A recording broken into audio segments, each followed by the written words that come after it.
দেখো বন্ধুরা, আজ রাতে মাংস হবে। সকালে যেহেতু দুপুরবেলা কোনো রান্নার ভিডিও আমি দিইনি, আর রান্না তেমন করিনি। সকালে টিফিনে যা করেছিলাম তোমরা তো দেখেছো। আর দুপুরবেলা রান্না করেছিলাম ডিমের ঝোল আর ভাত, আর কিছু মানে আজকে দাদাভাই সকালে তো বাজারে যায়, জানি না। এবারে এখন বাজারে গেছে, তরকারি সবজি সবই বাড়ন্ত ছিল তো নিয়ে এসেছে, আর মাংসও এনেছে। মাংসটা করব। মাংসের জন্য এখানে আলু ভেজে নিচ্ছি। দেখো আলু ভাজা হয়ে গেছে, আমি তুলে নিচ্ছি। একটু মাংস দাদাভাই ধুয়ে একটু বাইরে গেছে। আর এখানে দেখো তেজপাতা শুকনো লঙ্কাটা আগে দিয়ে ফেলেছি, আর একটু চিনি দিচ্ছি, একটু রঙটা হবে না তো। চিনিটা দিয়ে একটু ভাজলে,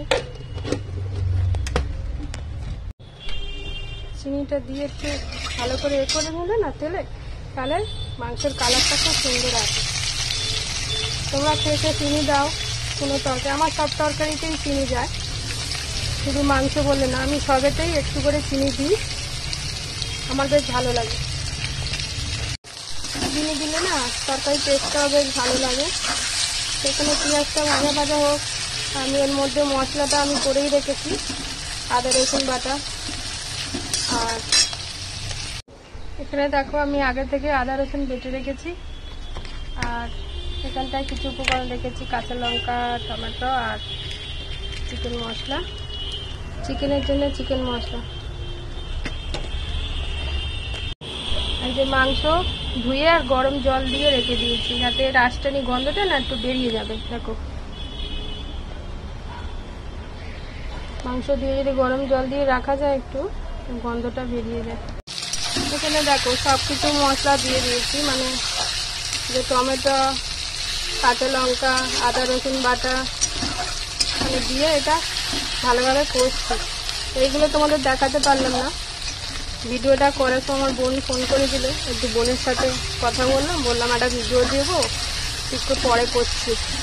কি বলো তো, বোন অত শখ করে আমার সাথে কথা বলার জন্য ফোন করলো, আমি বললাম আমি একটা ভিডিও দেবো, তোকে পরে ফোন করছি। দেখেছো, এই হয়েছে আমাদের নিয়ম, যারা মানে ভেবেছে ফেসবুকে কাজ করবে তাদের। তো চলো তো লঙ্কা হলুদ দিয়ে দিই। হলুদ দিয়েছি জানো তো বন্ধুরা, হলুদ দিয়ে মাংসটা একটু ভাজবো। এই যে মাংসটা জল ঝরিয়ে রেখেছি, যেহেতু এক হাতে দিতে পারবো না, ওই জন্য একসাথে ঢেলে দিয়েছি। বড় শখ ছিল ফেসবুকে কাজ করব, আমার নিজের একটা পরিচয় তৈরি করবো, তাই না? কিন্তু আজ 2 বছর ধরে আমি পরিচয় তৈরি করছি। আর আমার সমস্ত বন্ধুরা ভাবে কি আমি ফেসবুক থেকে টাকা ইনকাম করছি। না গো বন্ধুরা, ফেসবুক থেকে আমি কিছু এখনো সফলতা পাইনি। আর যদি কোনোদিন পেয়ে থাকি তোমাদের অবশ্যই জানাবো। তোমরা আমার বন্ধু, আমি তোমাদের জানাবো না? তোমাদের জন্যই যদি ঠাকুরের আশীর্বাদে আমি বড় হতে পারিয়েছি। তবে যেহেতু আমি একদম, আমার পরিবারটা ছোট, তাই জন্য আমার পরিবারে কেউ আসতেও চায় না, জানে এর পরিবার তো ছোট, এর পরিবারে গিয়ে কী করবো। তাই আমি ছোট পরিবার নিয়ে এগিয়ে চলছি, কোনোদিন না কোনোদিন ঠাকুরের আশীর্বাদে বড় হবো, তাই না? সেই আশাতে চলছি, আর তোমাদের ভালোবাসা। এই এখানে সব রকম মশলা দিয়ে না এটাকে, মানে হলুদটা দিয়ে মাংসটা ভাজলে মাংসটা দেখতেও ভালো লাগে, খেতেও ভালো টেস্ট আসে। অনেকটাই রাত হয়ে গেছে জানো তো, অনেকটা রাত মানে 8:30 পৌনে 9টা এরকমই বাজে, জানি না এখন কটা বাজে। তা রাত্রিরে বিশেষ কিছু করার নেই, খালি মাংসটাই করবো। ডিমের তরকারি আছে, আর ভাত আছে, আর সকালে রুটি করেছিলাম, রুটিও আছে, ভাতও আছে, ওটাই হয়ে যাবে। আর শুধু এই মাংসটা একটু কষা কষা হবে। আর আমার মেয়ে তো মাংসটা অতটা পছন্দ করে না, কিন্তু আমার বাবু আবার খুব মাংস পছন্দ করে, ও আবার মাছটা বেশি ভালোবাসে না। আর আমার মেয়ের তো প্রিয় মাছ হলো ইলিশ মাছ। ইলিশ মাছ ছাড়া কথা না, সব মাছই খায়, কিন্তু ইলিশ মাছ খুব ভালোবাসে। আমারও খুব ভালো লাগে ইলিশ মাছ।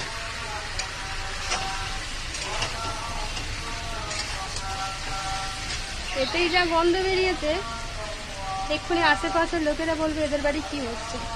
এখনো তো চিকেন মশলা দিইনি, চিকেন মশলা দিলে এটা আরো মাছ করে দেবে, তাই না? ভাবছি দেবো না, এমনি রান্না করবো।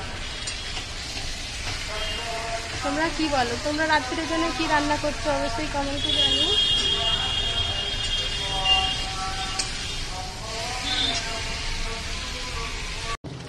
তো মশলাটা কষার সময় অল্প একটু আমি সানরাইসের চিকেন কারি মশলা দিয়ে দেবো। দেখো, সানরাইসের চিকেন মশলা, এই মশলাটাই আমরা ব্যবহার করি। তোমরা কি মশলা ব্যবহার করো অবশ্যই কমেন্টে জানিও। আর কিছুটা আছে, যেহেতু দুটো এনেছিল, দুটো দেবো না, একটাতেই হাফ কষার সময় দেবো আর হাফ একটু নামাবার সময় দেবো। তো অনেকটাই রাত হয়ে যাচ্ছে বন্ধুরা, আবার রাত্রিবেলা 9টা বেজে গেলে ভিডিও বা ফটো পোস্ট করলে সব বন্ধুরা চলে যায়, কেউ আমাকে দেখে না, জানো তো? মানে আমার পরিবারে কেউ আসে না, রাত হয়ে যায়, সবাই শুয়ে পড়ে হয়তো। তো শুভরাত্রি বন্ধুরা, সবাই ভালো থেকো, সুস্থ থেকো। আর যেহেতু মাংসটা আমার হতে অনেকটাই দেরি নেবে, সবে মশলা কষা হচ্ছে, তো আমি করতে থাকি। তোমরা সবাই ভালো থেকো, সুস্থ থেকো। পুরো ভিডিওটা দেখার জন্য অনেক অনেক ধন্যবাদ তোমাদেরকে। টাটা বন্ধুরা।